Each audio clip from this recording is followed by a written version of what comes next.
Bom, vamos dar então nessa aula continuidade ao assunto que a gente viu na aula passada. Se você não assistiu a aula 1 de Introdução à Espectrofotometria, acessa então a playlist, porque ela vai ser extremamente importante para a gente conseguir compreender os conceitos que a gente vai começar a ver a partir de agora, onde a gente vai dar de fato início e entrada à espectrofotometria, o visível, de absorção molecular. Então, na aula de hoje, a gente vai começar a falar do equipamento e a estrutura geral dele, além de propriedades específicas de cálculos que a gente utiliza nas grandezas principais. Então, vamos lá. Equipamento. De forma genérica, eu tentei representar aqui um esquema, né, uma representação dos principais equipamentos que estão presentes nos equipamentos utilizados. A gente tem, de modo geral, dois equipamentos. A gente tem o fotocolorímetro e a gente tem o espectrofotômetro. No geral, a gente utiliza o espectrofotômetro, devido a uma característica muito específica dele, que é a capacidade de selecionar comprimentos de onda específicos. Mas, de modo geral, ambos possuem a mesma estrutura, que é o seguinte: a gente tem uma fonte, que vai ser uma lâmpada, certo? Que vai estar associada, vai emitir uma certa radiação, que vai passar por um monocromador, que pode ser um filtro ou um prisma, dependendo do equipamento. Após passar por esse filtro, a gente vai para a nossa amostra, que vai estar na nossa cubeta, como eu havia mencionado na aula 1. Depois, a gente tem um detector, que é uma fotocélula, que vai receber o sinal de energia que passou. Lembrando que a gente tem sempre uma radiação incidente, tá certo? Um P0, e uma radiação emergente, que é o nosso P. O meu detector vai justamente ler esse sinal P, essa fração entre a energia absorvida e energia emergida, para levar a um registrador, que geralmente pode ser um galvanômetro ou um registrador qualquer que esteja associado ao meu equipamento. Então vamos falar sobre cada uma dessas partes. Primeiro, a fonte, né? A lâmpada.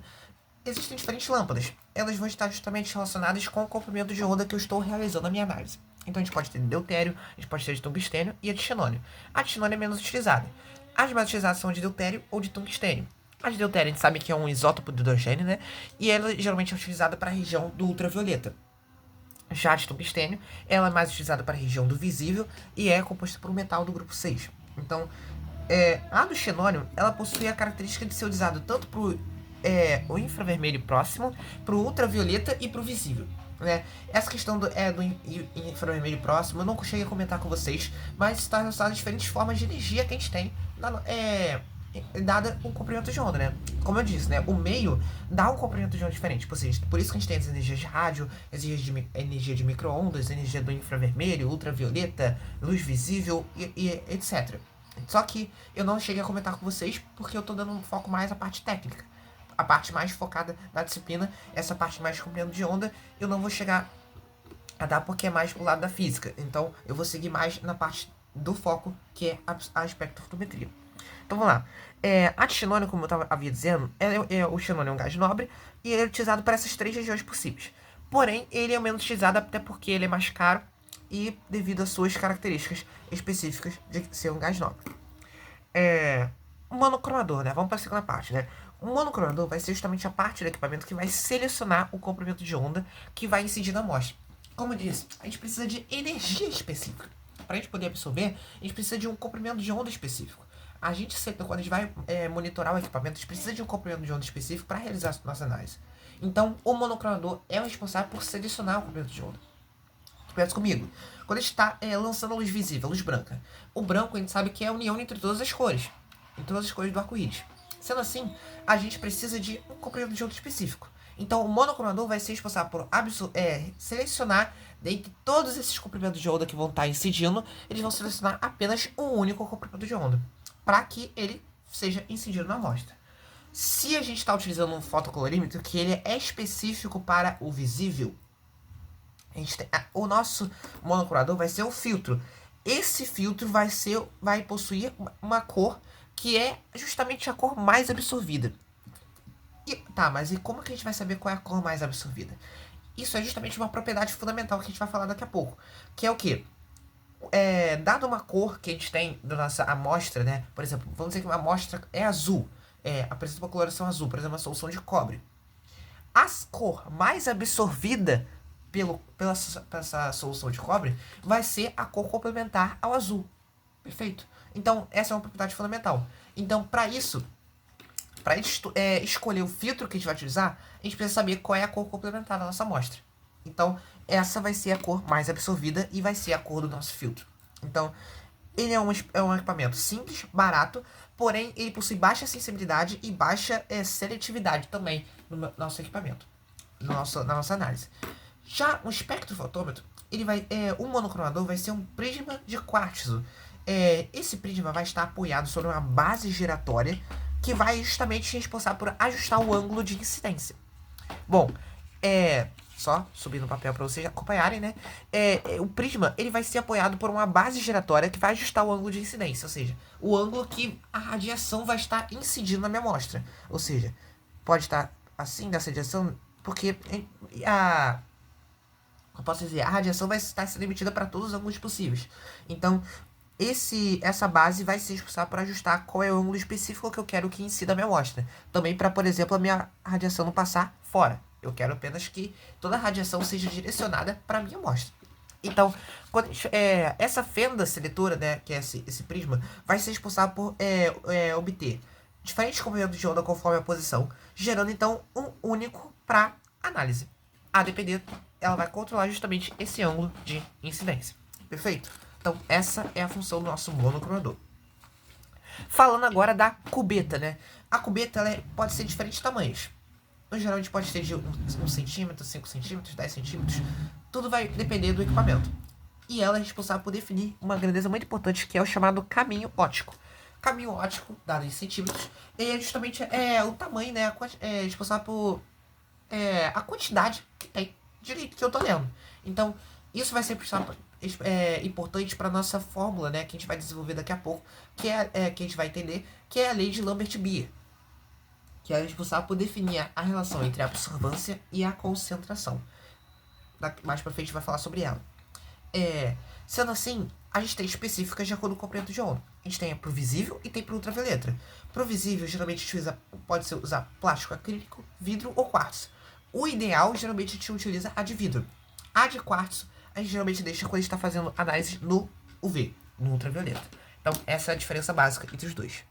E lembrando que a cubeta é justamente onde vai estar localizada a nossa amostra. Seguindo, então, o nosso raciocínio, vamos agora falar do detector, né? Vamos agora virar a nossa folha para prosseguir com a nossa aula. Então, vamos lá. Primeiramente, né? O detector. O detector vai ser basicamente uma fotocélula que vai se responsável por transformar o sinal luminoso em um sinal elétrico. Esse sinal elétrico vai ser encaminhado então para o nosso registrador, que geralmente pode ser um galvanômetro, e ele vai apresentar a medição do sinal da absorbância ou da transmitância. Nos equipamentos que a gente tem no laboratório, a gente representa a absorbância. Como equipamentos auxiliares ou optativos, a gente também pode utilizar eles para poder minimizar a perda do poder radiante. Pois, como eu disse anteriormente, né? Por exemplo, quando eu tenho uma emissão de uma cubeta, eu posso ter tanto diferentes ângulos de incidência. Então eu falo que eu posso ter uma incidência que passa totalmente fora. Para isso, eu posso usar equipamentos que vão redirecionar essa radiação para a minha cubeta. A gente pode usar espelhos que vão evitar esse espalhamento da luz. A gente pode usar uma lente de colimação, que é responsável por transformar feixes não paralelos em paralelos. E também lente de focalização. Ela vai direcionar um feixe em um dado ponto, uma direção específica. Essa direção, obviamente, que a gente vai querer vai ser justamente a nossa amostra. Então eu representei, dados todos esses equipamentos, eu representei alguns esquemas aqui que para cada equipamento. Então, por exemplo, se a gente tem o fotocolorímetro, a gente vai ter uma lâmpada de tungstênio, tá certo? Essa lâmpada vai emitir uma fonte que vai passar por uma lente, direcionando ela para um filtro, nosso monocromador, emitindo então uma radiação incidente que vai incidir sobre a minha cubeta e saindo então a minha radiação emergente que vai para uma fotocélula, galvanômetro, leitura da absorvância. Agora, se a gente tem espectrofotômetro, agora a gente pode utilizar geralmente lâmpada de tungstênio ou deutério. Por quê? Tudo vai depender de qual comprimento de onda que eu estou utilizando. Se eu estou no ultravioleta, eu vou utilizar deutério. Se eu estou no visível, eu vou utilizar tungstênio. Agora, essa radiação vai para o prisma, que vai selecionar o meu comprimento, vai passar por uma fenda seletora, entra P0, passou pela cubeta, saiu P. Foi para a fotocélula, galvanômetro, mede, então, a absorvância. Então, esse é o funcionamento geral do nosso equipamento de espectrofotômetro e do fotocolorímetro. E aí vem aquilo que eu tinha mencionado, né? A propriedade fundamental das cores complementares. Né? Um objeto que apresenta uma certa coloração visível significa que as demais vão estar sendo absorvidas, porém não de maneira igual. Ou seja, sempre, como eu disse, né? A cor mais fortemente absorvida sempre será a complementar a observável pela amostra. Ou seja, se uma amostra é azul, a mais absorvida é a complementar do azul. Então, se é verde, a complementar do verde. Então, sempre isso. Você não precisa ficar gravando todo o ciclo cromático, monocromático que existe das relações complementares. Numa questão, basta você falar, qual é a cor mais absorvida? A cor complementar a da amostra. Pronto, isso já é o suficiente para você garantir a questão. Não é necessário você saber todo o ciclo cromático para responder uma questão que envolva essa propriedade fundamental. Bom, dado isso, agora a gente vai falar então começar a introduzir a parte mais matemática da espectrofotometria de absorção, UV-Vis. Primeiramente, falando da relação entre a absorbância e a transmitância. Vamos lá. Sabendo que a transmitância, como a gente viu anteriormente, é a relação entre radiação emergente e radiação incidente, a absorbância é justamente o antilog da transmitância, ou seja, é menos log de T. Então, pensa o seguinte, se a gente tem aqui, a gente disse que a transmitância é P sobre P0, perfeito? A absorvância é igual a menos log de T. Então, a gente pode abrir essa fórmula. A gente pode dizer que a absorvância ela vai ser menos log de P sobre P0. Também podemos chegar a essa conclusão. Porém, ela é menos utilizável. Da mesma forma, percebe o seguinte. Eu tenho aqui a absorvância é igual a menos log de T. Percebe? Se eu multiplicar toda essa equação por menos 1, esse negativo vai passar para o outro lado. Então, a gente vai ter que log de T é igual a menos A. Aplicando a definição de logaritmo, lembra que se eu tenho um log de A na base B, isso aqui é igual a x. A base elevado ao resultado é igual ao meu logaritmando. Então, B elevado a x é igual a A. Se eu aplicar essa definição de logaritmo, aqui eu tenho o seguinte. Percebe que aqui a base é 10. Se eu não tenho nada, lembra que a base é 10. Então, eu tenho que transmitância é igual a 10 elevado a menos absorvância. Então, as relações principais que é importante saber são essa daqui e essa daqui. Em geral, essas três são as mais importantes que a gente tem que lembrar da absorvância. Se eu quero classificar ainda como mais importante ainda, eu aconselho você gravar essa, porque a partir dessa, você, como eu disse, você pode chegar nas outras, sabendo a definição de transmitância e sabendo a definição de logaritmo. Então, a gente tem essas três relações aqui fundamentais.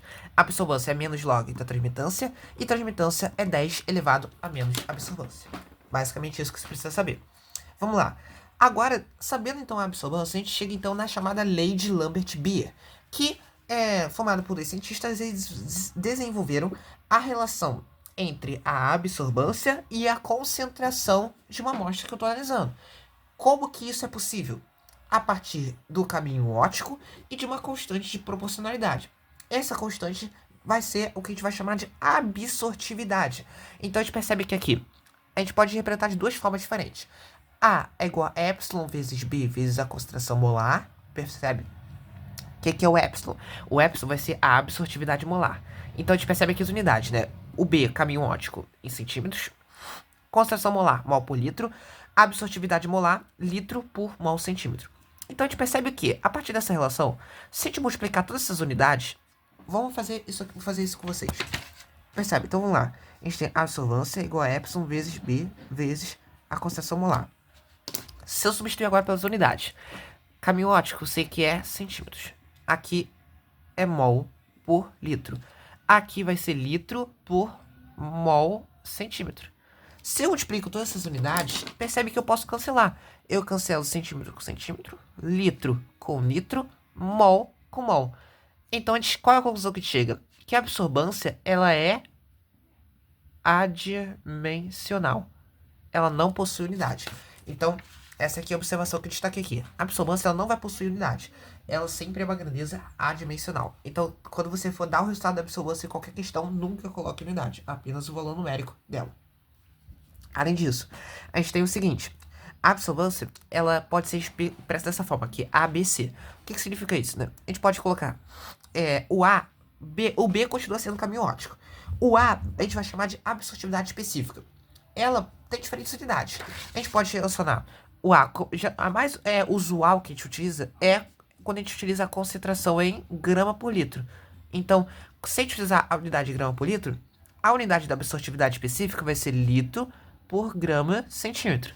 Percebe que a única diferença é que a gente trocou grama, o mol por grama. Porém, outras unidades também são conhecidas. Por exemplo, se eu estou trabalhando em ppm, ppm é miligrama por litro, ou até mesmo grama por miligrama por quilograma, e assim por diante. Mas a mais usual é miligrama por litro que a gente trabalha. Então vai ser o quê? Litro por miligrama vezes centímetro. Tá certo? Vai tudo depender da unidade que o problema dá, ou seja, da concentração que eu estou trabalhando e também das condições que eu tenho para poder fazer conversões também de unidades no meu sistema. Então, eu posso ter a absortividade específica, que é a unidade de acordo com a concentração, e a concentração, no caso, é a concentração em outra unidade. Pode ser grama por litro, pode ser ppm, pode ser partes por bilhão, o que seja. Então, tudo vai depender da situação. Bom, continuando então, dando continuidade ao nosso assunto, a gente vai agora falar especificamente do espectro de varredura que eu já tinha introduzido lá na primeira aula, né? O espectro de varredura, ele é utilizado justamente para determinar o comprimento de onda de maior absorção do meu analito, que a gente costuma chamar de lambda máximo, ok? Então, sempre que a gente quer fazer, eu quero fazer um espectro de varredura, o que eu quero fazer? Eu quero determinar o comprimento de onda máximo. Para que serve o comprimento de onda máximo? Ora, se eu estou no comprimento de maior absorção do meu analito, eu estou trabalhando com a máxima sensibilidade possível. Então, isso é extremamente importante para nossas análises. Se eu tenho alta sensibilidade, eu aumento a precisão da minha... não necessariamente, mas é bem provável que eu estou aumentando a precisão da minha análise. Mas, sempre é bom destacar que nem sempre é possível utilizar o comprimento de onda máximo. Por quê? Por exemplo, quando a gente faz análise de laboratório, por exemplo, eu quero fazer a determinação de AAS. O AAS ele vai ter um espectro de varredura que vai possuir 2 picos. Só que o pico máximo, ele na verdade não se refere ao comprimento de onda que é apenas do meu analito de trace, do ácido acetil salicílico, mas também uma banda de hidroxila. E ela faz com que essa banda fique extremamente alta. Sendo assim, é necessário de vez a gente utilizar o comprimento de onda um pouco menor. Tudo isso está relacionado justamente às especificações da minha amostra, do meu analito de interesse. E isso é necessário, extremamente necessário, que eu saiba quando eu estiver manipulando esse tipo de situação, ok? Então, é necessário um pré-conhecimento da característica do espectro da minha amostra para mim selecionar, então, o comprimento de onda, se vai ser realmente o máximo ou não. Então, vamos lá. Para finalizar essa segunda aula, vamos falar da chamada curva de calibração na espectrometria. Para que ela é necessária? Pelo seguinte, nem toda amostra ela pode ser lida diretamente. Isso pode ser diferentes fatores, como eu disse aqui, condições de pH, mais de um cromáforo presente. Além disso, pode haver certas características da minha amostra que às vezes pode ser um pouco difícil de produzir algum padrão que a gente vai utilizar, porque qual vai ser o nosso objetivo? A gente vai realizar a leitura de diversos padrões do analito de interesse. Então, o que eu vou fazer? Eu vou preparar, vamos pensar aqui, eu vou preparar diversos padrões em diferentes concentrações, ou seja, padrão 1, padrão 2, padrão 3. No geral, a gente utiliza 3 a 5 padrões. E eu vou realizar 5 padrões em concentrações diferentes. O que eu vou fazer? Eu vou, antes de realizar a leitura da minha amostra, eu vou realizar a leitura de cada um deles. Sendo assim, cada um deles eu vou ter uma concentração e vou ter uma respectiva absorvância. Sendo assim, eu posso construir uma equação da reta. Essa equação da reta, a gente sabe que é uma função de primeiro grau. Então, se a gente lembrar de função de primeiro grau, a gente sabe que a forma dela é ax mais b. Só que a gente precisa trocar isso para parâmetros químicos, parâmetros de análise. Ou seja, então eu vou construir uma curva de calibração. Essa curva vai ser dada da absorvância em função da concentração. Então, se eu tenho y igual a ax mais b, por que eu estou colocando esse chapeuzinho? Para a gente não confundir o b coeficiente linear com o B de caminho ótico, ok? Só para ter essa diferença. Então a gente vai ter o seguinte, o Y vai ser a nossa absorvância. O Y, porque é o nosso parâmetro de análise, nosso sinal elétrico que eu tô lendo. Então, o X, ele vai ser a nossa concentração. Então, a nossa concentração pode ser molar, pode ser em grama por litro. Isso não vai interferir tanto. Mas a absorvância é sempre fixa. O Y sempre vai ser absorvância, que é o sinal elétrico. O A, coeficiente angular. Então, tá aqui. O B, coeficiente linear. Então, só completando. Então, a gente pode fazer essa relação aqui. Y igual a X mais B, ou absorvância igual a o coeficiente angular vezes a concentração mais o coeficiente linear. Então, isso, como que a gente vai fazer? A partir da calculadora científica.